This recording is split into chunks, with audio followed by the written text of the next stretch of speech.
Hey, Stiller Nation. Welcome to Stiller Nation Midwest. And today we have I have a pretty nice show planned for us, man. We have a few guests that I'll be bringing in to our conversation in a minute here. But first, I want to go over my sponsorships that are so great. I'm so gratefully appreciative of that are helping me out through this beginning process, and hopefully they keep me on and I stick with them and they stick with me. First, I'd like to talk about a Los Angeles-based company ran by a young lady uh, who calls her company People of Color Beauty. It's an African American nail polish company, saturated in the West Coast area and Southwest and up and down California, but she's trying to get into the Midwest market. She's been on Good Morning America. She had a spot on Good Morning America a few years ago. I remember watching that. So proud of her. And then just recently, she received an award from Oprah and a spot in a magazine. I'm not sure the name of the magazine. I just don't want to say anything. But she's on most of your social media networks, and that's People of Color Beauty nail polish. It's a really nice product, man, and I think everybody needs to take a look at it. You go on my websites, not my websites, but my social media sites, and you'll see some podcasts and different information and advertisements for her. The other one is DJ Foots. DJ Foots is a local DJ here in the Kansas City area. He does a lot of parties on the run. He does a lot of local events here. He does a weekly gig down at the Juke House in the 18th and Vine district. He does a whole bunch of stuff, man. And if you need his information, if you need to plan an event and you need a DJ, you can go to DJ Foot's business page on Facebook, and it'll have all his information, his yahoo.com email, and also his pricing information. That's DJ Foot's Facebook business page. And also another local guy who's been I'm very appreciative of, and he's sponsored me by the name of his company is called Young Blades Fades All Natural LLC. And I call him Tez the Dreadlock Barber because he has long dreadlocks, and that's what I've been calling him for years. But he cuts hair out of Jazzy's Barbershop in Grandview, Missouri. He's in the back. Can't miss him. Got the dreadlocks, the only one in there with dreads. So, but he does a lot, man. And again, that's Young Blades Fades All Natural at LLC. And then last, my fourth sponsor, basically is a young man based in Los Angeles also, David Carrington. He's the creator, and his idea is growing. He's in his fourth year of business, and he sells high-end watches. It's called Compass Timepieces. And I have information on my site, on my Facebook page and Instagram, my TikTok, and also my X account with his podcast. And he talks about the history of how he got started and why he's doing what he's doing. And when I say high end, man, I'm not knocking anybody's watch. You spend your money how you spend your money, but I'm talking about watches that you can pass down from generation after generation after generation to your sons, to your son's sons, and things of that nature. And we're talking watches that cost $3,000, $4,000, $5,000, man. So, and the mechanisms are out of Switzerland. He crafted and designed. And with the help of people in Switzerland. So, and they have the best mechanisms for watches in the world. So that's them in Italy, but Switzerland tops them. So get with him and understand that Compass Timepieces is one of your up and coming high-end watch companies. Right now they're not with the other ones. I'm not going to give any plugs, but we know who we're talking about. But other than that, I like to bring in somebody who's helped me do a lot of production and directing here. His name is George Jefferson, and I'd like to bring him in now and introduce him.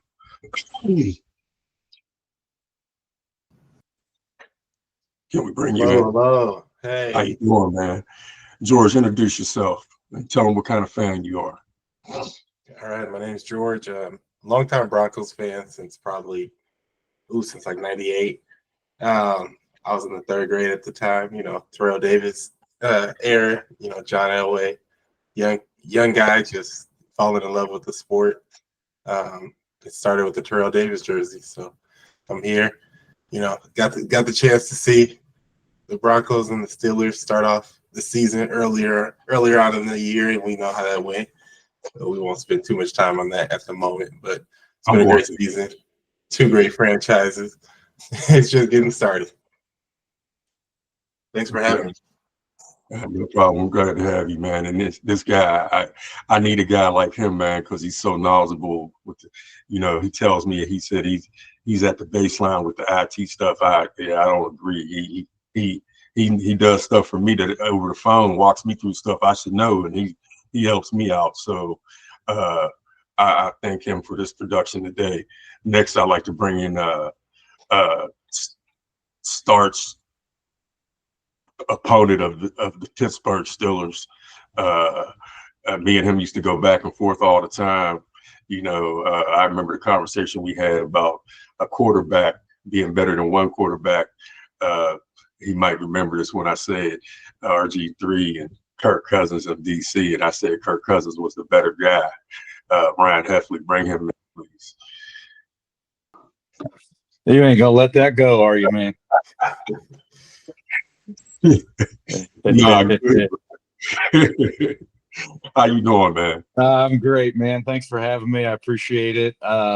Yeah, I was wrong. You were right. Although, if RG3 stays healthy, I'll still maintain that is a lot closer comparison than it looks like right now. So yeah, I kind of agree with you. His legs got him in trouble. You know what I'm saying? So yeah, he wouldn't listen to the advice of who was it? Shanahan, the dad at the time? Yeah, Mike Shanahan, yeah. One of them, but hey, it is what it is. He chose that career path, and luckily they drafted Kirk Cousins at the same time. So isn't it how things switch up? Not to slow us down, but how things switch up. Kirk Cousins is kind of going through the same thing in Atlanta now. Injury, big money, getting benched for a guy that they just drafted. Even though him and the RG were drafted the same draft, but you know what I mean, kind of. Yeah, Kirk Cousins is first team All NFL Hall of Fame at making the most amount of money for being just above average, not elite. He's never been elite, but he's above average and happened to be in the right place, right time, and he's made $250 million playing football. So kudos. I mean. Hey, he has elite moments, and those elite moments, he's riding them. He does, and it's led to one playoff win in a decade. So, yeah. So, and then my other guy coming in, he's another starch advocate of the Kansas City Chiefs. I mean, he's diehard. We went to the Broncos game with him. We drove up to Denver, Colorado, myself and George, and he had his Chief stuff on. We're in what's the name of that stadium? What's it called? Not Mile High. It's not about them. It's not about them. They'll be all right. Not being in the spotlight for once. But we go up there and he got all his Chief stuff on. Like we had Arrowhead, Troy Bennett.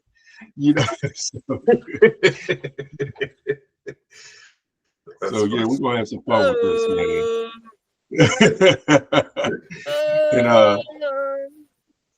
And I mean, it was the same thing. We were up here watching the Broncos and the Steelers playing. This guy's doing that the whole time in the back seat in the stadium. I was like, oh my goodness! But it was fun, man. We had his back. But hey, so today. We have Wednesday, we have the Chiefs and the Pittsburgh Steelers. Pittsburgh host the Chiefs in a Christmas Day game. And it's a pretty big game, man. It's not just a game. I remember at the beginning of the year when nobody realized, and I didn't know. I mean, I'm a Pittsburgh fan, diehard, no matter what, but I didn't realize that they would flip it this quick. I wasn't sure how Russell would play, and I wasn't sure. I thought he would be the better quarterback if he could just, listen. Sometimes it's hard to teach an old dog new tricks. And I know he likes to, do his thing. And that's why he left Seattle. That's why him and Seattle kind of parted ways. And then whatever happened in Denver, I don't think it was so bad, but we're glad to have him. And we didn't know that if we had Fields, how that was going to work out either, because he was kind of unproven. But we turned our season's going pretty good, man. And I don't think nobody expected this right now. So Pittsburgh's winning the division. Even though we lost to Baltimore on Saturday, we own all tiebreakers through the conference play. So even if we go 2-0 and they go 2-0, we win the division. If we drop one and they don't, they win the division, and we're gonna have to travel.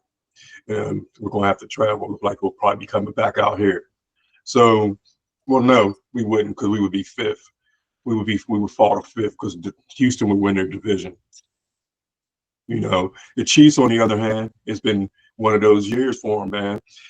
Everybody thinks they're getting ready to fall, and they find a way to pull it out. And I don't know what's going on and what magical dust y'all sprinkling over Arrowhead and what y'all bringing with out of other cities. But we're not letting that in Acrisure Stadium, formerly known as Heinz. That's not going to happen on Christmas Day, man. I'm just trying to tell you that. So, but but other than that, you know, give me some insight on the Chiefs, either Troy or Ryan. It doesn't matter. Some offensive insight. What should we look out for? I mean, honestly, the player to watch this week is going to be Noah Gray. You know, I think he's third in receptions on the team. He's tied for first with D-Hop with 5 touchdowns. And I think what the Chiefs like to do against this matchup here with that 3-4 defense, I just feel like the run heavy base, the 2 tight end set will help. Not only will it help with the run, but it also help out with that play action and the screens and the quick passing. And so with Noah Gray, I think with the addition of Holly Brown coming back, it allows the underneath throws and the underneath receivers to be available, like your Travis Kelce and, you know, your D-Hop right there. But I believe Noah Gray will be that guy they won't account for, and he will be able to make big plays for us this week.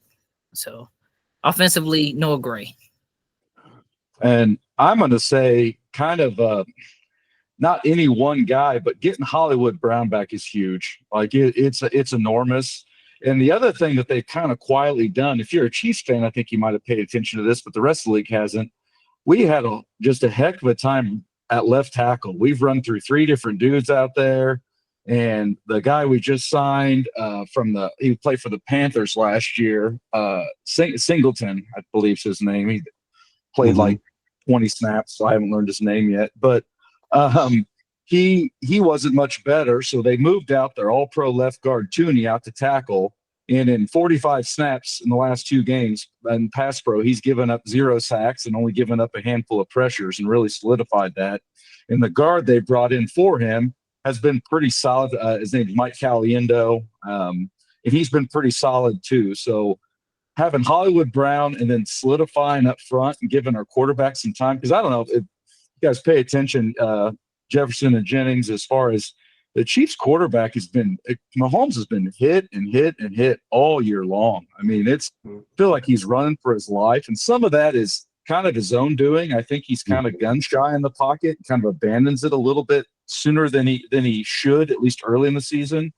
But he's just getting clobbered back there. And, you know, shoring that up and then adding Hollywood Brown. Like, I mean, they had a set in a key 3rd down late in the game against the Texans where they trotted Hollywood Brown, Xavier Worthy, DeAndre Hopkins, Travis Kelce.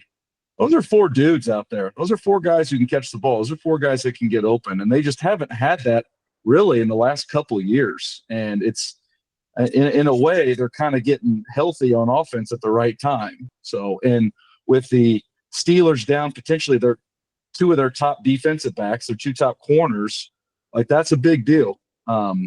So I know one of the corners might be back, but doesn't sound like the Porter's going to play. So, I mean, and everybody's got injuries right now, but that turns into a pretty big deal. Protecting from TJ Watt is kind of the key. And Cam Hayward, for that matter, too. He's a dude up front. But if we can protect the quarterback, I think we can move the ball and have a lot of success on offense. Right. To go with that, against that offense, well, I get it with the Noah Gray. I think their personnel packages, they're going to have to account for TJ. You know, and also people don't I don't think a lot of people outside of Pittsburgh or maybe the AFC North realize that how good Highsmith is. He's really good, and he just doesn't get the publicity that TJ gets on the other side. But he's actually bigger and plays the run better than TJ.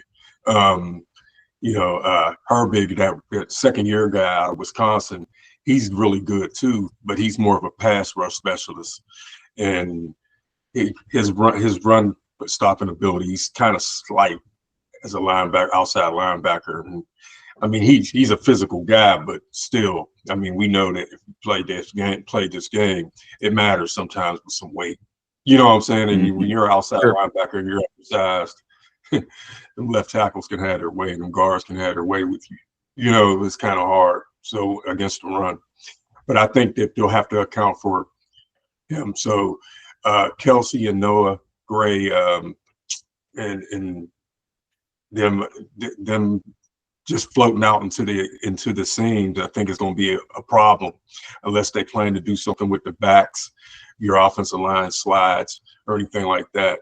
But what Pittsburgh's been trying to do the last few weeks, because everybody's chipping and double teaming TJ, is move him around and bring him from other places, you know, so they can account for him. So when you walk up to the line of scrimmage, you don't know where he's at. You know what I'm saying? It's kind of like what y'all do with Jones. You know, it's kind of the same thing. You know, as far as our corners go, I think we'll be okay because of Tomlin's scheme ability, especially after losing a game like that. This guy is just special when it comes to that. And I think a lot of people realize that around the league, that when his back's against the wall, he just seems to do something else. It just seems like when you think Pittsburgh's gone, man, they're not. You know what I'm saying? It's like and I think it's honestly a bigger game for the Steelers than it is for the Chiefs too. It's a big game. Because it's a big game. And then the Steelers have it's a short week. The Chiefs are having to travel halfway across the country, you know, on no days rest. If you look at the history of the NFL, teams with 3 or 4 days of rest, I mean, it's not good. It's a bad. I mean, it's like 70% of the time the team traveling loses that game. So there's that. And yeah, to your point, yeah, no, they're good. They're a good team. If I'm ranking coaches in the NFL, Mike Tomlin's in my top 5, absolutely, without question. What happened? We lost him for a second. It was but what I was going to say, our corners can only say so many good things about another team. That's all. You're gonna think it's conspiracy like we got rid of him, man. But you gotta get him back. You think he'll just have to call back in, or we'll get him back in. I'll manage it on my end. Okay, got it. So as far as our corners go, Dante Jackson, he had back spasms against Philadelphia, and he left the game. He didn't return, and he didn't play against Baltimore at all. He was supposed to play, but they said he was questionable, but he ended up not playing against Baltimore at all. And then Joey Porter Jr. actually injured I thought it was his calf, but it was his knee. It was his knee on that sweep that Baltimore ran. He got ran over basically, and he tried to go in the third quarter after halftime, but he couldn't. And like Tomlin said yesterday at his press conference, those who don't make it out the stadium with 4 days after with a 4-game day coming up probably won't play. So they really haven't spoke about the status, and I haven't listened to anything today really to confirm that. You know, but I think he's out. A lot of it has to do with weather too, but his injury might have hurt him. But Dante Jackson didn't play, and we'll have my man back, Deshaun Elliott. We missed him too, and I mean, him and Minka are a great tandem back there. KZ, if you listen to my podcast, if you watch Stolen Football, KZ, man, I'm not real big on him. He's a backup, but he ended up having to play the last few games, and they moved Minka back Minka up into the box and put KZ back where Minka normally plays. Where the field, Deshaun Elliott. I'm sorry. Deshaun Elliott is a more physical player. He's a strong safety, 25. He's been hurt the last 2 games. He missed the Philly game and he missed the Baltimore game, and we really missed him. And they held him out basically because of the weather, soft tissue injuries in the weather, and they don't want him getting hurt because they want him for the playoffs. And I think that's what a lot of people are not realizing what Tomlin and them are doing.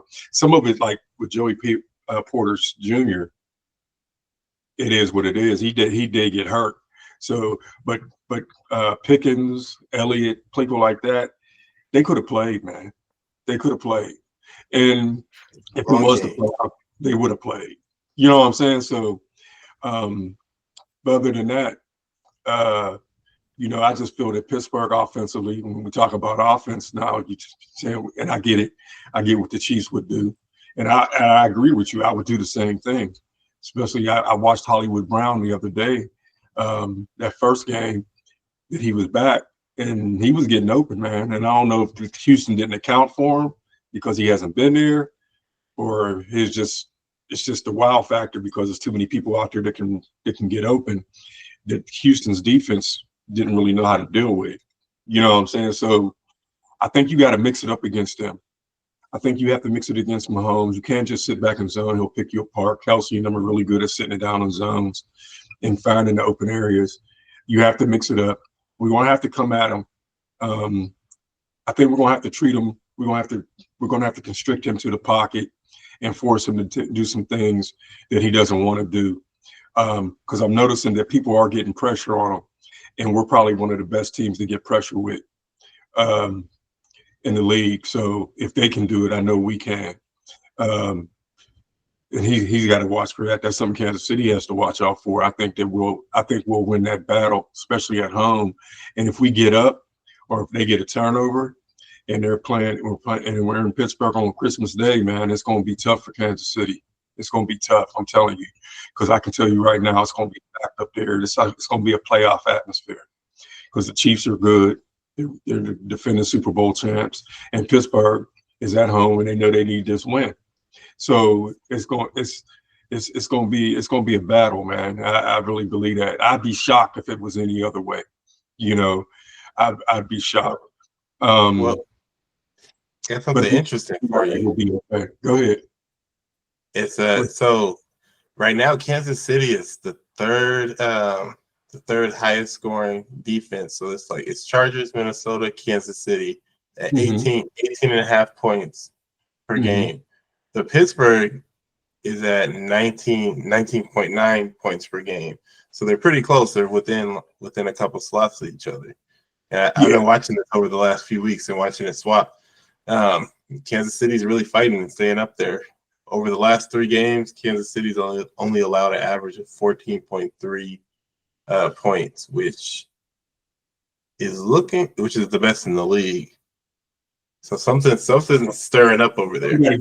Something got to give. So Spags, and I respect him, man. A lot of people get down on him. I mean, because a lot of times you get these head coaches, they're head coaches, and people don't realize, he sucks as a coach. No, they were just better coordinators. You know what I'm saying? Sometimes it's just like that. And he's one of those guys. I can't. Was he with the Giants? Was he head coach of the Giants? Was it? No, he's head coach he was head coach of the Rams back in the day. He was DC for the Giants. Okay, so it didn't work out for him as a head coach. So people, but he found his niche. He's a really good defensive coordinator. I think he is. So that's something that we're going to have to deal with because I'm pretty sure he's watching too, and people realize Andy Reid, Spag, and all them guys. They knew Russell wasn't done. They knew it. And they knew the situation that was going on in Denver. That was some fan and some national reporter stuff, man. The man threw for 28 touchdowns, 6 interceptions last year, but he had a bad year, huh? Come on, that's crazy. That's crazy. Sean Payton just admitted you didn't want him as your quarterback, so you wanted to bench him and draft your own guy. You had to get rid of him. End of story. He didn't suck. You know what I'm saying? He didn't make this miraculous turnaround in Pittsburgh. It just didn't happen. I think a little of it was they realized their ceiling. Russell Wilson has a ceiling that isn't as high as some other guys. And I think we can all admit that. But if you put a good team around him, I don't think he's washed or anything at all. I think and people throw this around like it's a dirty word, but like he's a really good game manager, and he does a really good job with that. And occasionally you get some kind of glimpses of, oh, dang, this is Russ from 10 years ago, because Russ from 10 years ago was really exceptionally good. But I think pairing him with the Steelers is a perfect marriage. They got a good running game, got two good backs. I don't know how Steeler Nation feels about Harris and Warren, but that's a pretty good 1-2 punch. And then they've always had a good defense. So it's almost like he was, plucked from the heavens like a little angel and dropped there for you, because you really have kind of been in wasteland since about the last couple of years of Ben Roethlisberger. So well, hold on. Let me clarify. At the quarterback position, not as a team. Your team's excellent. Like it's in a way, and I've told you this before, Jennings, is in a way their consistency is what keeps them from getting elite talent, because they're always drafting 17, 18, 19 into the 20s and even 30s sometimes, because they're so damn consistent. And I mean that in a very positive way. Like they're exceptional at it. We refuse to rebuild. We just keep trying to win no matter what. And it's harder to do that than it is to rebuild, in my opinion. Right, because you're going to take some L's, and and if you got a coach like Tomlin, you'll go over 500. You might sneak into the playoffs every now and then, until you get your quarterback. You know what I'm saying? Mm-hmm. And that's what happened. Pickett just didn't work out, and I'm glad and then we got Fields too. But as far as offensively, Russell, like the other day, man, like people, I listen to a lot of the Pittsburgh stuff. Oh, see, we can't sign him. Go get Kirk Cousins. Okay. What? Come on, man. Listen. Okay, he breaks off for a 19-yard run. If he scores, nobody says nothing. The old man still got it. That's all you're going to hear. Then he took off on a 19-yard scamper and ran in for a touchdown. But he gets hit. He fumbles at the 2-yard line. Baltimore goes down 96 yards and scores. Right? Okay. But he was about to make a play. He just got whacked. It happens. It happens. And then when we look at teams like Miami, he throws a pick six. He throws a pick six at the end of the game. Humphreys takes it in, walks it in. That killed their momentum. Because the score looked. If you actually watched the game, the score, and then I went back and watched some more. If you looked at the game, Pittsburgh was always in the game. They actually lost momentum with the turnovers. That's what killed. Yep. And then their defense was confused. When Porter went out and they had those backups in, Trice hasn't played since the Denver game when he picked off Knicks in the end zone. And he's back. And people don't realize he hasn't played a lot of football. Corey Trice has not played a lot of football. He has the body of a corner, the great corner avatar. He's long arms like Joey Porter Jr. Long arms, really athletic, really strong, and can run, can get his hips around. But he hasn't been on the field. His rookie season, when Pittsburgh drafted him last year, he sat out the whole year because he tore his ACL, so he didn't play. This year, he's playing, doing well. He gets hurt. He just comes off an IR. His first game back was the Baltimore Ravens game. So he's confused out there. I mean, it's one thing that we know. You played the game. You sit in the meeting room, okay. But it's different when you got to get out there and physically do it. You know what I'm saying? So especially against a really good offense. Like the Ravens are good, man. Right. So they're good. They took advantage of him. And Cam Sutton, I don't think he has an excuse. He gave up the point. You're a vet, man. So you see Mark Andrews in the back of the end zone. You see a receiver, Zay Flowers or whoever it was, run across your face, and you see a defensive back for your teammate right there covering him, but you leave Andrews. What are you thinking? So it's a lot of mental stuff that took place on Saturday that helped with that loss. You know what I'm saying? On our end, Baltimore played good. Can't take that away. They crushed us with the run. But, 162 yards out of Derrick Henry, that's crazy. You're going to lose. You're giving up that many yards. Well, you're also the deck stacked against you in Baltimore. They've got all the juice there. It's already a rivalry game, and Baltimore's really good at home. I mean, I don't know. I don't think they've lost too many games at home in the last 3 years. I mean, they're we were 7-1 against them since 2019. We've been sweeping them. We've been sweeping them like a little bit lately. Okay. Yeah, but this year we split. So, and it's usually like that. Pittsburgh will win in Pittsburgh, and then lately we've been going to Baltimore and getting wins. But the other day they beat us. But I think we'll be fine defensively too. Kelsey worries me, Noah Gray, and I think I did mention that to somebody. I think I mentioned it to Troy about Noah Gray. He bothered you too. Noah Gray. He's your next guy. He's your next guy. What concerns me, I'm gonna tell you what concerns me is that you can't gamble with Mahomes. So like Minka and them, they gotta sit tight. You gotta be patient. You can't jump stuff with Mahomes because he'll find the open guy. So you got to be careful with that. So you got to be real sneaky and calculated about how you deal with him defensively when you're giving him his looks. And I'm pretty sure Tomlin and Terrell Austin, the defensive coordinator for Pittsburgh Steelers, I might as well say defense coordinator, because Tomlin's the defense coordinator. Mm-hmm. And I mean, not taking up from Terrell Austin, but we know that Tomlin got his hands all over that defense. So they're gonna figure it out. Believe me, it's not gonna be that easy. And Mahomes, the defense and defensively, Bolton, he concerns me. Bolton, he seems to always be in the right place. You know what I'm saying? He just seems to be in the right place the whole time, always.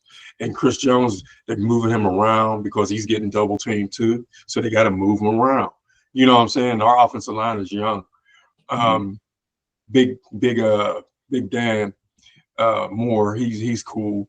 The left tackle, he's good. He's legit. But sometimes he comes off slow.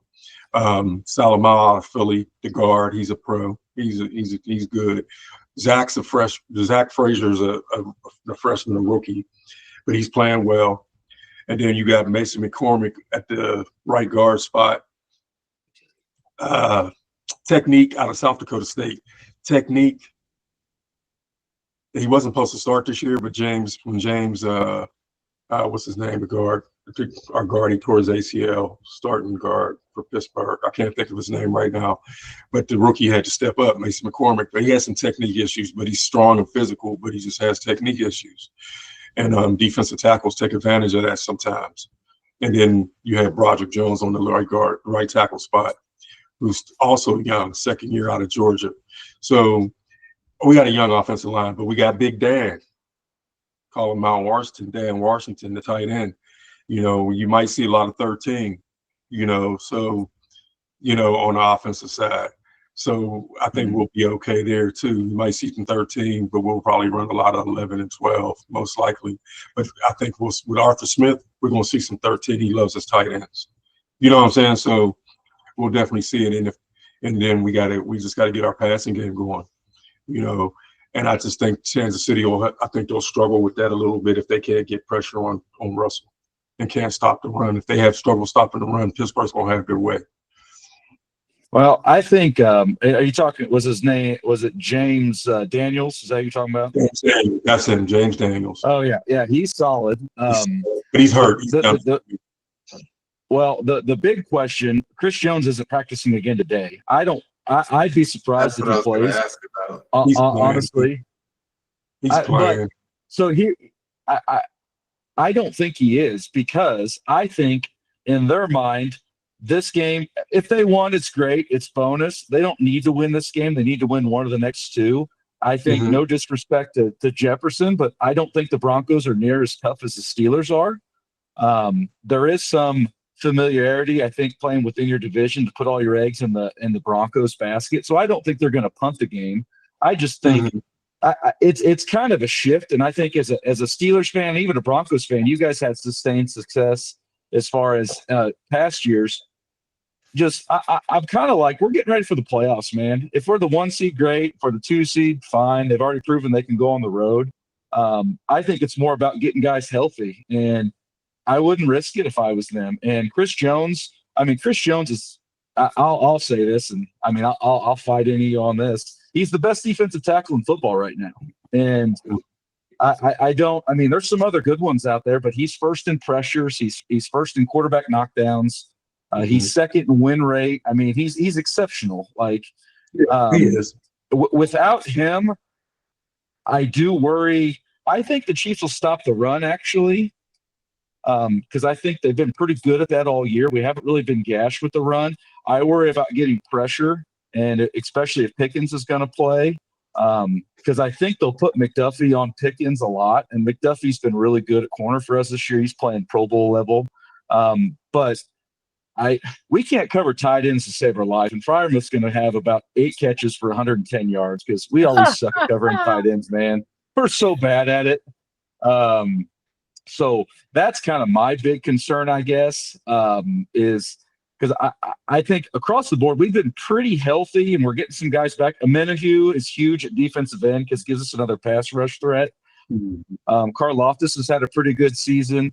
Tershawn Wharton's been playing defensive tackle at a pretty high level. And the thing about Spags, you were kind of talking about him earlier, that guy is an absolute wizard at dialing up blitzes. He gets free rushers all the time. And I think, you guys watch probably more other teams than I do. I watch a lot of Red Zone and then clips and stuff.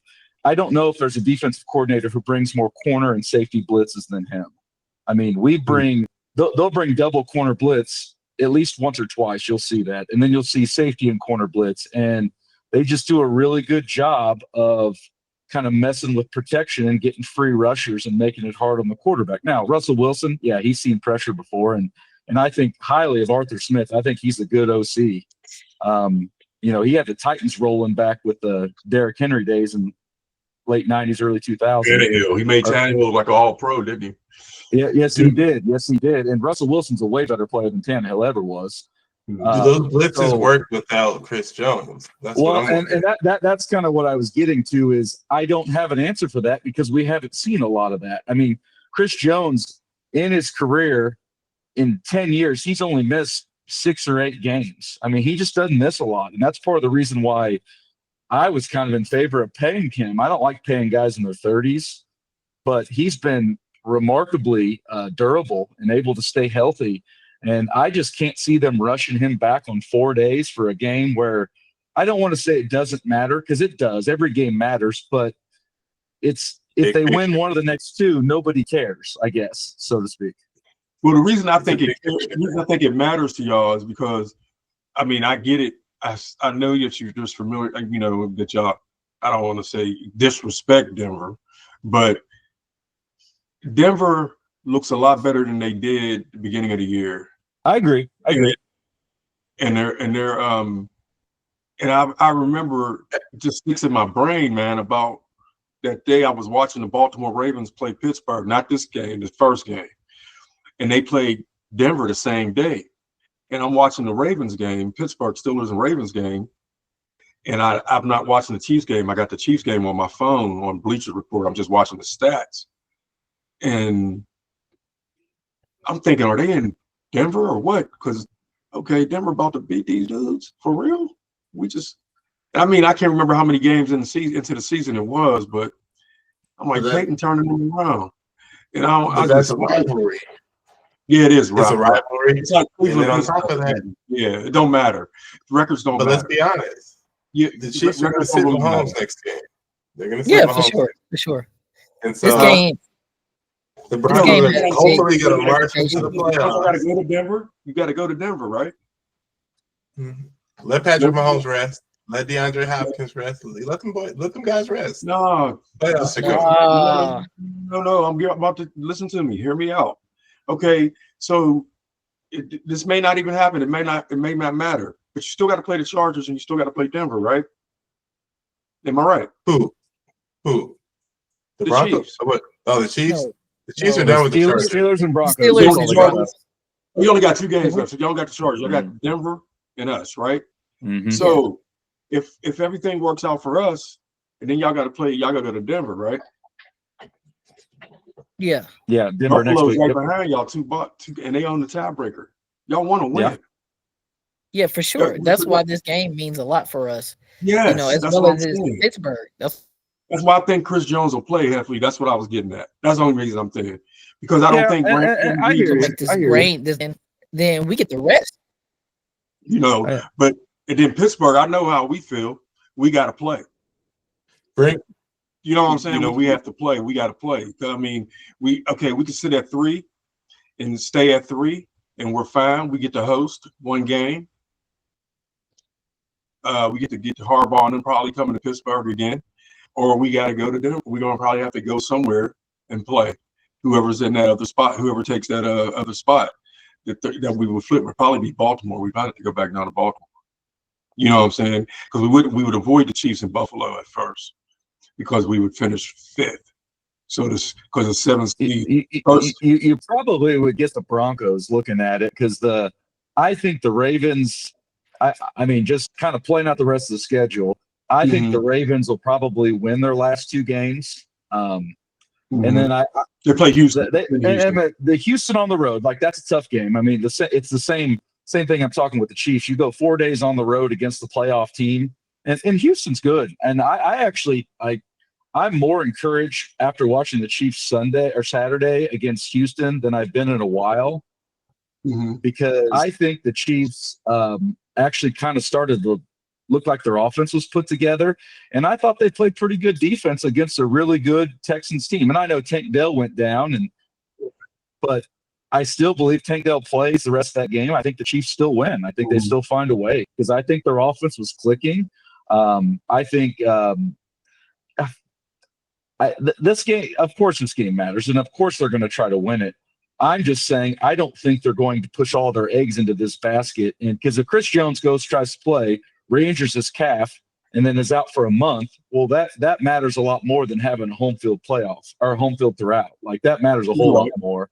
And I think you've seen a little this year. I think a lot of the old vets on the Chiefs team, they're kind of waking up when we get to December, and I think you're kind of seeing that right now. Yeah, that in Pittsburgh too, like Cam Haywood and them, they don't even practice.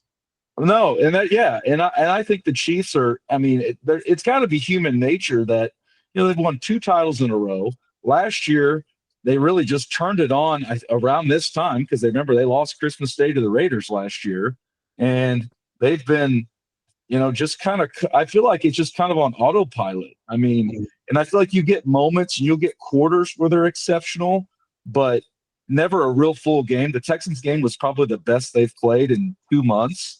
But I think it's a huge ask to turn around in 4 days against a really good Steelers. I mean, the Steelers, they're a top 6 or 7 team in the NFL, like without question. I mean, maybe even top 5 if you want to argue that. So that's a good team, and it's definitely a big test. And I mean, I think they're going to try to win, but I also think they're going to be smart about it too. And that's the thing. That's the thing about Andy Reid. It's like we see him do this year in and year out. I don't know if all the fans catch on to it, but he's not throttling on until he has to. Well, it's the same reason why we kick field goals when everybody's yelling, "Go for it, go for it." Andy is very much about methodical. You keep putting on points, you keep putting good win, you keep stacking wins. Like, you don't get bonus points for beating a team by 20 versus beating a team by 1. And I think that's part of win. That's part of his Especially if it opens up your playbook for the rest of the league to see. Right. And I joke. So I have a group text with some buddies that I played with, coached with over the years. And I always joke around, like, are we getting Andy calling plays, which is, you know, pretty methodical, are we getting Drew today? And Drew goes for the throat. And seems like about once or twice a year, we get the guy that's going to go for the throat, going to really go after people and, you know, really try to hang a bunch of points. And I don't know. Granted, last year's playoff run didn't really include that. They just kind of rode their defense and didn't turn the ball over and made enough plays. So you might get some of that too. I don't know. Okay. Yeah, I think it's going to be a really competitive game. It's on national TV. It's Christmas Day, man. Those guys are going to be up.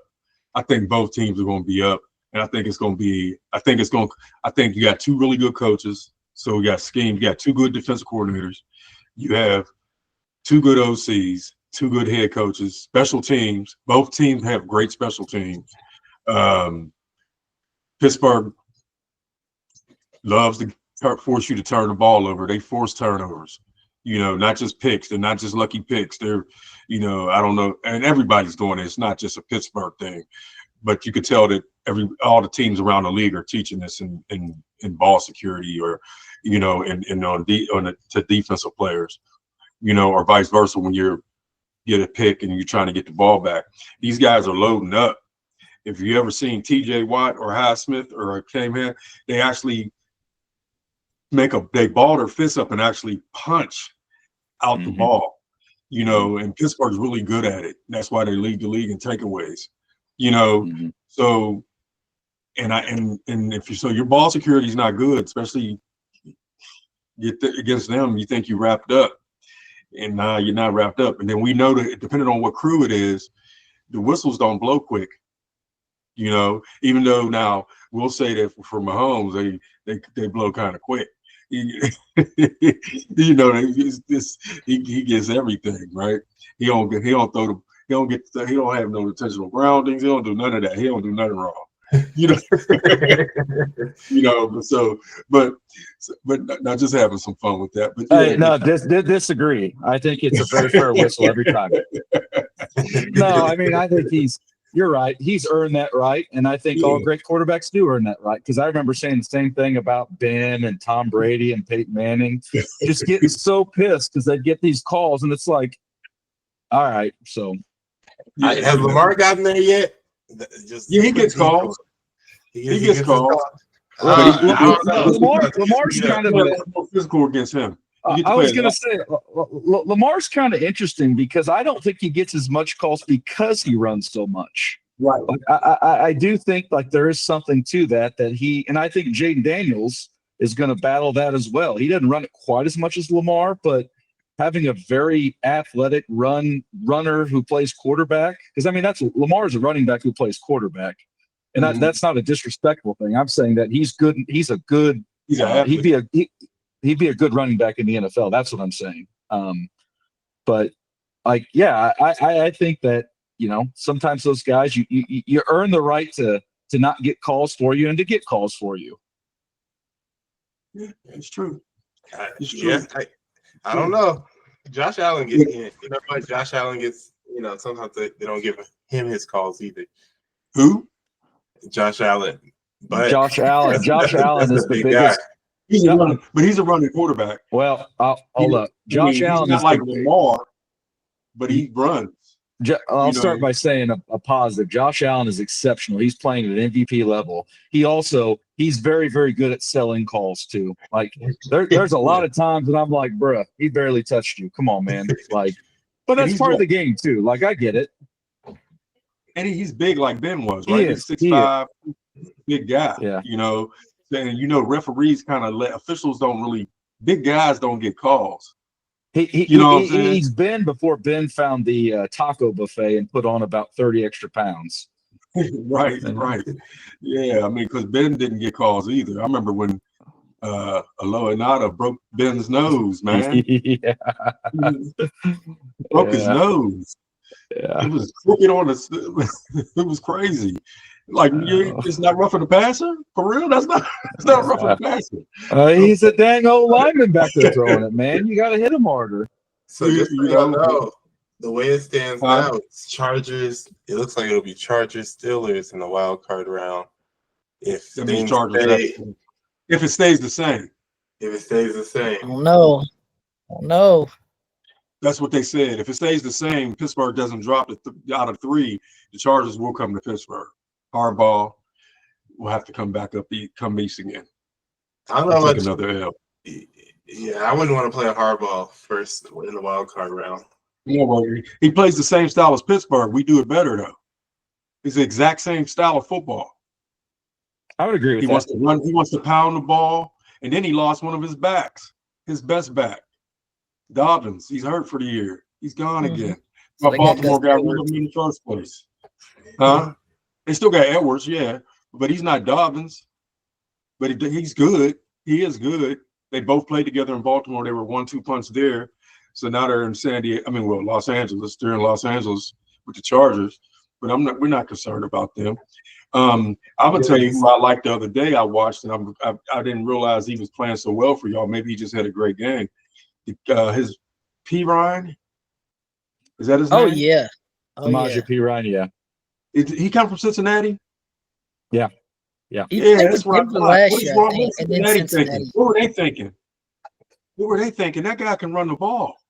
I think they're thinking that running backs grow on trees, and you can just go pick one. And they did get Chase Brown. Chase Brown's good. I mean, yeah, like P. Ryan this year.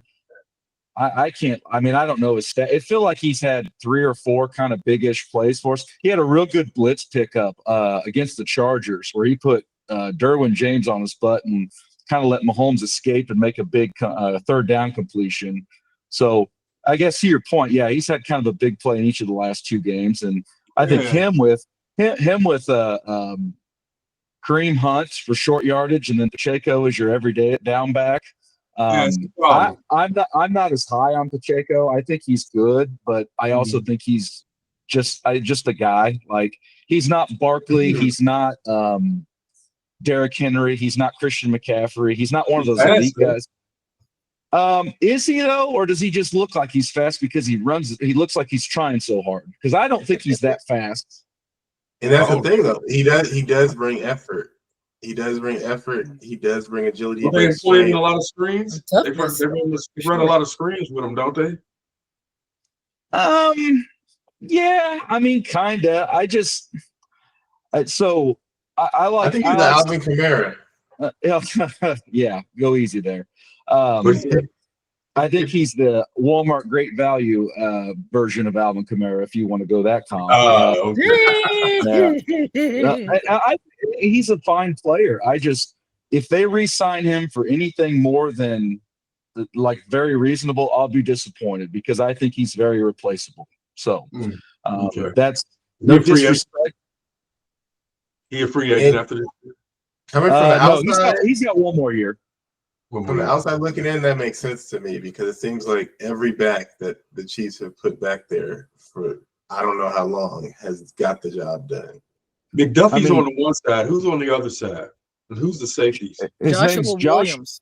Yeah, Joshua Williams. He's played pretty good lately too. When they lost Jalen Watson was our starting corner. He broke his ankle or broke his foot about 4 weeks ago, and he was playing pretty high level. And they were going between a guy named Nazari Johnson and Joshua Williams, and Nazari Johnson just was struggling. And Joshua Williams, I think he's been pretty solid about the last 2 or 3 weeks. Like he's no threat to go to a Pro Bowl or get a giant contract or anything, but I call him solid. And I think Spags does a pretty dang good job of coaching up DBs. And safety-wise, Brian Cook is one of our safeties. Troy, help me. Who's our other safety? I know Shamari Connor has a concussion. He has a concussion? Yeah, he's out this week. Our other safety, gosh, trying to think off the top of my head. Andre Hicks. Andre Hicks. I'm sorry. Justin Reed. Justin Reed's pretty good, yeah. And then Jaden Hicks. Yeah, Jaden Hicks had a pick in the last game. 3 interceptions. He's a rookie, and I think he's going to be a pretty good player, and I'm not surprised to see him kind of working his way onto defensive snaps. Has kind of been a special teams player all year, but he looked pretty good in the preseason. And, I think there's just a learning curve with going to be a pro that unless you're elite, it just kind of takes you a little while to get on the field. But I think Hicks will be a starter for him next year. So, defensive back-wise, I would call us solid but unspectacular. Like McDuffie's really, really good. And then the other 4 guys they're good. They're solid. So I don't know how much y'all looked into Pittsburgh's receiving course. So Van Jefferson. Yeah, Pickett is good. He definitely that's my statement. Then Calvin Austin. People forget about the little water bug we got. Russell loves him. And he even with Pickens not in there, he had some good statistics against Philadelphia and also against against Baltimore. He's just fast. He gets behind you, it's a wrap. You know, it's one of them things. He reminds me of a guy that y'all used to have here, but he had better hands. Calvin Austin has better hands. He went to St. Louis. He ended up going to St. Louis. He played. Is it McCluster? Is that you're talking about? No, not McCluster. Devontae Hall. That's him. Devontae Hall. Okay, back a little further. Yeah. And sorry. Yeah, Calvin Austin reminds me of him. He's pretty fast, and I think he's hard to guard in the open space because every time he gets the ball and in the zone, if he sits in the zone, man, he's hard to find for a defender. And then, you know, people think, well, he's so little, but him and Russell find each other all the time. So, you know, it works out. And then you got to deal with him. And then you got to deal with Mike Williams, and you got to deal with Pickens. Pickens just being out there is going to open up a lot of stuff. And if people think about with Freiermuth, but Michael Pruitt is a really good pass catching tight end. And I think that Pittsburgh probably will keep him around next year, and Muth need to watch it because he don't block well. All right. And this dude will block and catch. He can block and get out there and run passing routes. And then you got Big Darnell Washington as the other tight end, who's like basically an offensive lineman who plays tight end. You know, and they try to get him the ball a lot too. They started to last year, they didn't, but now they are. He doesn't get the ball all the time, but there's a couple times in games where they get the ball to him, swing it out to him. Russell will roll out and give it to him, and he runs a couple people over, gets first down. You know, so it's like basic football. But yes. Question: Are the Chiefs tough enough for this matchup? For sure. Yeah. Physically, I don't know. You'd have to ask one of them that. I can answer this one. Yeah, because when you look at it on the defensive side of things, like I said, Pittsburgh's offensive line is not that great. So if we can maintain that gap integrity, we can prevent those inside runs for, you know, like I said, big runs. Also, the tight ends, they're not really getting enough push on that blocking scheme to let those running backs really be able to be effective runners. I mean, and then also they like to do a lot of play action, and they like to do deep passes off the play action as well as screens off the play action.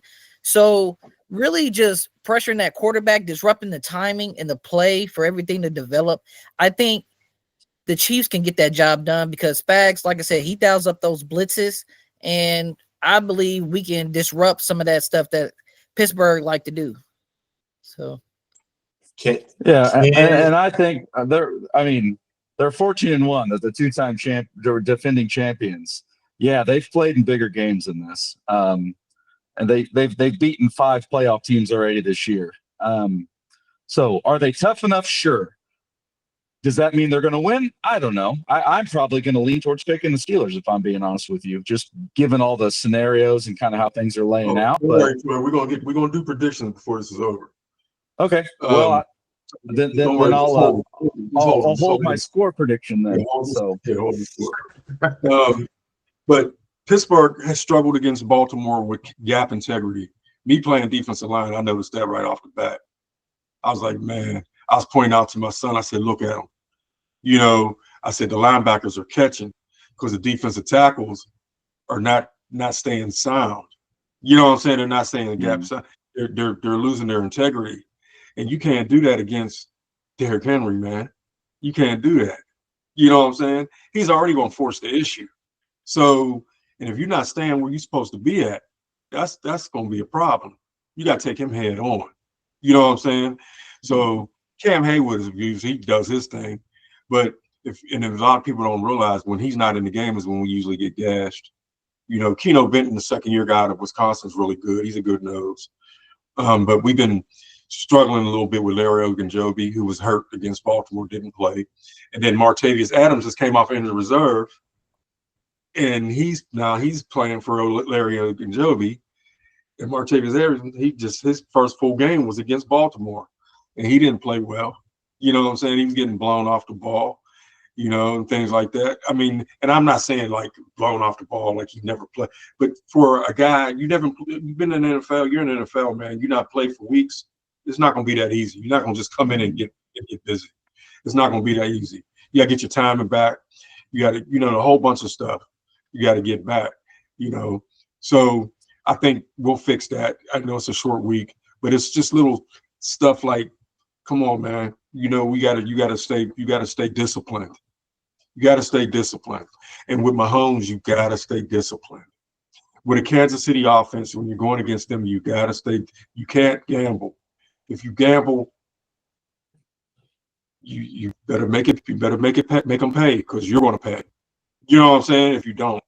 And I believe Pittsburgh is capable of doing that, making them pay and be patient enough. Because if not, Mahomes, they know what Mahomes can do. They get it. They ain't stupid. If we know it, they know it. You know what I'm saying? So they get it. And don't believe me, there's not going to be any disrespect towards Kansas City in that fashion. But I think that Pittsburgh is just a real physical team. And I think they realize what's at stake. And then so on Wednesday, it's going to be tough on y'all. It's going to be tough. I think it's going to be tough. Not saying y'all can't win it. I just don't think it's going to be that normal last minute pull out win. If you're down to Pittsburgh in Pittsburgh, it's going to be a loss. You know what I'm saying? Especially if they can get up, because once they get up, that defense just gets going, and it's hard to score on them. And then they're giving up field goals or nothing at all. You know, and if they start getting pressure on Mahomes, strip sacks, fumbles, sacks, period, take you out of field goal range. You know, and I know that's asking a lot. That's a perfect game against Kansas City, but that's how you got to beat them. You got to be disciplined. You have to, or Mahomes will kill you. And I think Pittsburgh knows that, and I think they'll get it done. Yeah, and you know, and also to add to that, you know, as far as y'all defense is outstanding. But for the matchup, this is a perfect matchup for Kansas City offense against y'all defense, because y'all run the 3-4 defense as well as that nickel, and with doing the motion and utilizing the slot receiver, that'll get that one-on-one matchup with Xavier Worthy. And not only that, but the zone read plays, you know, having the guards like pull, it opens up the gap for defenders as well as the RPO play. Because we don't really do like the read option, but if we can do that and pass off that rather than Mahomes taking it or giving it off to the running back, I think scheming with that offensive line against y'all D, that will open up things, because I know y'all linebackers like to get out and they cause a lot of disruption, as well as, you know, TJ Watts. So to really counteract that with the screen, some of the stuff that y'all do, we do as well. And I think with the screen game and the quick passing, as well as those zone reads, will open up for Kansas City run, because, you know, we like to nickel and dime and take our time, take the clock off and score touchdowns. But I think red zone wise, if we can't, like I said, I think this is a good matchup for Kansas City. But I think overall it'll be a good game. No matter how the final result goes, I think it's going to be a great Christmas game. So it's time for predictions. Both teams have a lot at stake. I mean, Pittsburgh, I think, needs it more, like Ryan said earlier. We do, and I'll admit that, because Kansas City already won the division. You know, so I mean, but listen, the Chiefs. It's a reason why they played Patrick Mahomes. You know, they could arrest him, but they knew what they're trying to get, which is that number 1 seed, because we need the bye week. We need people healthy. Right. And I think this game is big for us as well, because let's be honest, we saw what happened against Denver earlier this year. We should have took that L. Luckily, we was able to exploit them through the special teams, and it came up in the time that we needed. Other than that, that would have been an L for us. And we know how good that Denver's defense is. Their defensive pass rush is immaculate, and we don't want no parts of that. I'm gonna just be honest. As a Chiefs fan and fanatic, I know we don't want to see that. We don't want to see Denver, and to have to go and play Denver, knowing that Denver's playing for the 7th seed and we're playing for the first round bye when we could have took care of business Christmas Day. You know, that's that's tough. And I don't think Kansas City would want to predict that and go to Mile High, because I think last year we lost, even though it was the flu game for Mahomes, we did take that L, and Russell Wilson was the quarterback. So again, I think Kansas City, you want to win this game. You win this game, you rest the starters, potentially some backups, and you let them play against Denver, and then you have the bye week so you can get ready and prepare for this playoff run. You know, taking this game and doing a loss and have to basically win out against Denver, that's something you don't want to do, because again, if injuries happen or if we don't get the win, now we find ourselves playing wild card week banged up, and we don't get where we're trying to go. Or I should say, we didn't meet our goal, which is that number one bye at the moment. And so I think this game is big for both teams, but Kansas City needed it just as bad as Pittsburgh. Well, we know where we stand with this. We put ourselves in a hole from losing to Cleveland, and then when we lost to Philly, we kind of just hurt us a little bit with the stand, because of Baltimore's keeping track they're right with us. So, and now we split with them. If we would have just handled our business the other day, we would have been out of there and had nothing to worry about. We could have rested up for the rest of the year, and it wouldn't matter if Pickens didn't play now. But like you said, that's why I think they will play. That's why I think Chris Jones will play.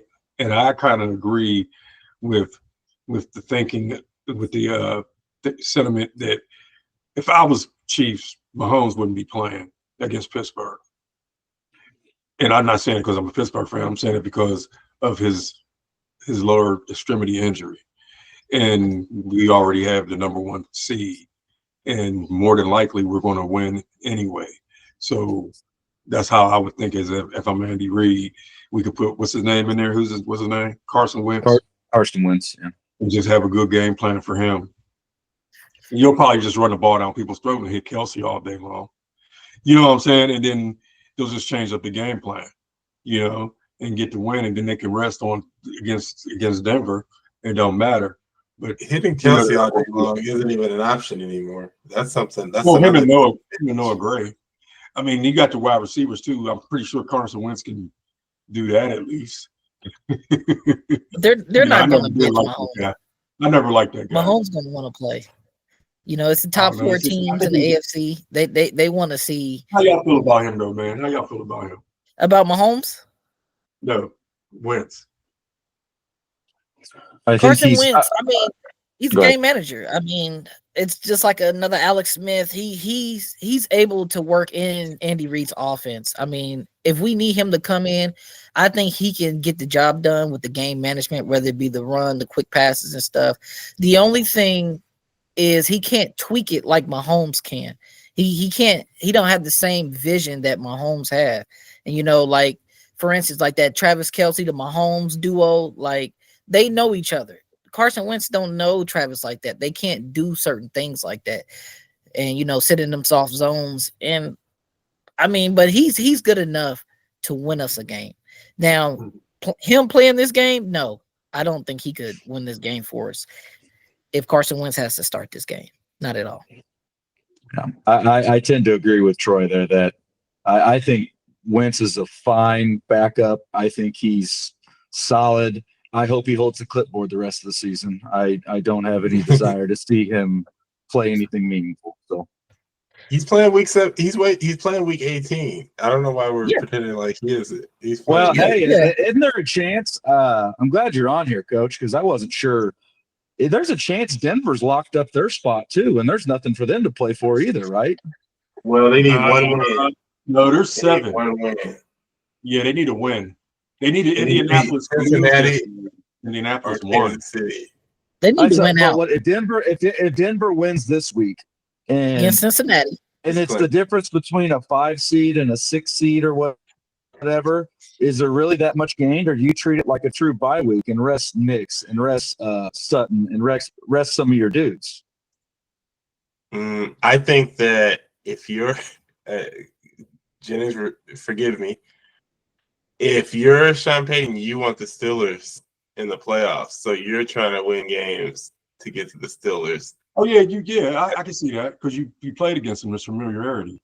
So And so, yeah, I understand that, but we feel the same way too.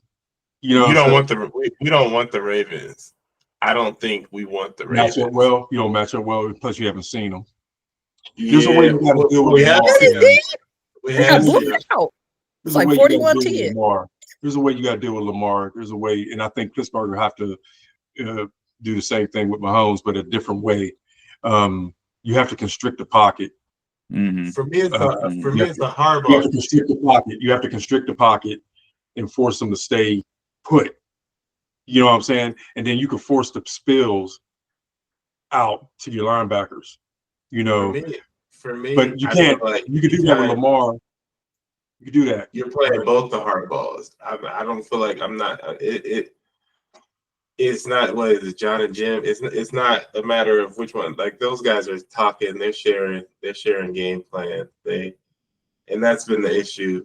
That's how we lost that Chargers game. That's how we lost that Ravens game.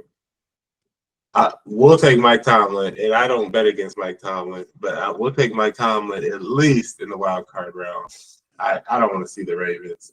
And my uncle's a Ravens fan, and they always get their feelings hurt. So I don't want to do that to him like in 2016. So disrespectful. I might have to put up the clip of us driving up to Denver when I had to tell them what was going to happen beforehand. Disrespectful.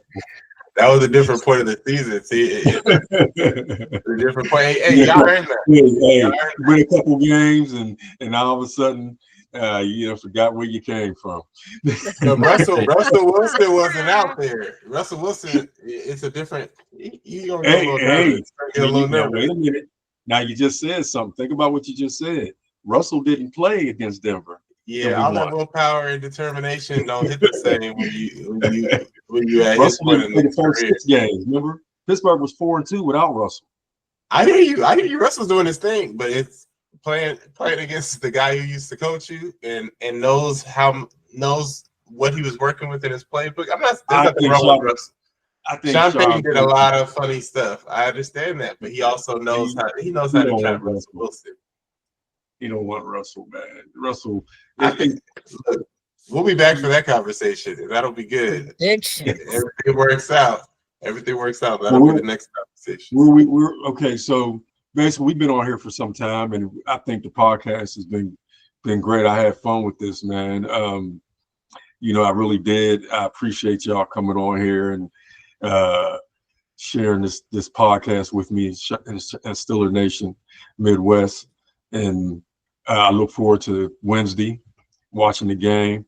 For those who are listening right now, basically, it'll be on Netflix if you have a Netflix account. And also, I'm hearing that it'll be on CBS also for local viewers in those 2 markets. So you basically Pittsburgh and Kansas City will have it on their local markets. I'm not sure if it's nationally televised. I think Netflix has the rights to that, but the 2 cities do. And then Houston and Baltimore play after that. And that's also a Netflix game. But so I think because we're not in those markets, we'll have to watch it on Netflix if you want to watch those games. But I enjoyed myself, man. I hope you enjoyed yours. I hope to have y'all back again, and to get this posted up, man, let everybody see it. And I think that people will enjoy it, and then anything added, prediction wise, Heffley, we'll go with you. Yeah, so I think obviously it's going to come. If Chris Jones play, I think the Chiefs win. If he doesn't play, I don't think they win. I think it's that big a deal. I think it's that difference. I won't be surprised if I'm wrong in that. Like I could see, like Steelers are good. They're a good team. It's playing at home. I don't want to say must win, but it's pretty important for them. They definitely want to host a game in the playoffs. I do think the Chiefs, again, offense is playing better. They're getting healthy at the right time, they figured out that left tackle spot. And, I think they're kind of, when everybody else is kind of fading, it seems like they're kind of surging right now, kind of like they did last year at this time. I'm going to say Steelers 22, Chiefs 20. So I think it's going to be a really good game, comes right down to it. I think the Steelers are going to put together a drive, kick the field goal, and beat the Chiefs on the last play. Okay, Troy. Give me a 2017 Kansas City. It's Kansas City. We haven't allowed more than 20 points in like the last, I don't know, 4 games since Buffalo. So I mean, honestly, I think our defense is capable, even with the loss of Chris Jones. If you look back in that season opener last year against Detroit, we didn't have him in that game, nor did we have Travis Kelce. Granted, if Kadarius Toney doesn't tip that ball and it goes for a pick six, that game probably ends with a Chiefs win. So again, without Chris Jones, I think we're still good enough. We have the personnel and the scheme and the coach, and we're good enough to stop them under 20 points. So 2017 Kansas City. All right. Here I come. Here I come with I got 2017 Steelers on top. I think Chris Jones plays first and third downs, or however they manage him, keeps the score low. Steelers make sure they have the ball in their hand at the end of the game and they kick a field goal. So I do agree that this game comes down to a field goal. Worst case, we see the Kansas City offense that the fans have been begging for all season. But I don't think this is the game for that. I don't think we see that till the second round of the playoffs. Well, you know what? Me being a Pittsburgh Steelers fan behind enemy lines down here in Kansas City, Missouri, but I'm gonna be pretty true about this. I think that if Pittsburgh does not handle their business and not physical enough, and not disciplined enough to deal with Mahomes, it's going to be an L. If they do everything I talked about during this podcast, discipline, get some pressure, and can get the running game going, and be disciplined when dealing with Mahomes, and also mix up your defenses. Don't stay in zone. Don't stay in the fourth. Don't rush TJ off to one side all the time.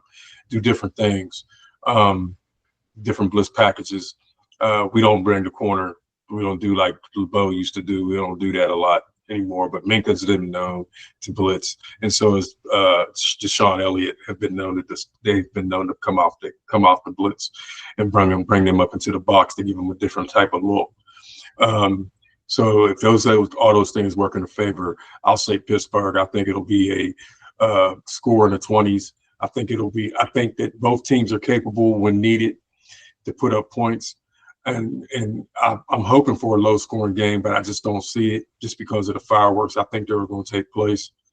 So I'm gonna go 31-27 Pittsburgh.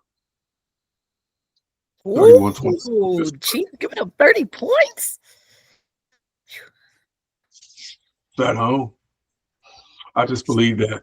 So that's not just saying I'm not doing that for the cash. I'm just doing that because I just think that Kansas City will be hard to keep down offensively, and Pittsburgh knows how to turn it up offensively when they have to. So, and our field goal kicker is just great. Is Pickens playing in this scenario? Yeah, he's playing. And you got Mike Williams too. So that's why I'm saying the wide receiver core is, it's going to be hard to match up with them because he throws to the tight ends a lot too. So just like y'all do, but you just don't know which one. Like y'all got the two, Kelce and the young guy Noah, whereas we got 4. So, and you just never know who's going to play, and they seem to always play. The only one that hasn't been playing a lot is Cam Haywood's younger brother, Connor Haywood. He's an H-back / tight end, and so that's basically based on need. That's how that works. You know how that goes. So, but other than that, that's what I think. I think it'll be high. I think the score it's going to dictate that because I think they're going to be filling each other out, and I think each other will get their way offensively. But then the defenses will start locking up, but the score will be up there by then, and then it'll be a late game win by Pittsburgh, field goal, and that'll be the final score. But I appreciate y'all, man. Thank you. Look forward to having y'all again, man, one day soon. We're going to do some free agency stuff. I might do something for the playoffs, just to talk about all the teams, which I plan on doing anyway. I talked about the AFC last week. We're talking about the NFC coming up this week. But I like to have guests back on and talk about playoff scenarios with all the teams in the playoff, not just Pittsburgh and Kansas City, but everybody. And we're talking AFC and NFC. So if y'all like to join on that, you let me know, and we'll get back on here at a time that's good for you. And you figure what the last weekend is, what, January 5th? That's the last weekend for regular season football. And then the playoffs start after that. So we'll know by then. We'll know dates and times and playoff matchups. But other than that, Still the Nation Midwest and my guests, glad to have you. I appreciate you. Good evening. No problem. Anytime. Yeah. Pittsburgh. Appreciate you, Coach. No problem, man. Thanks for having me. All right.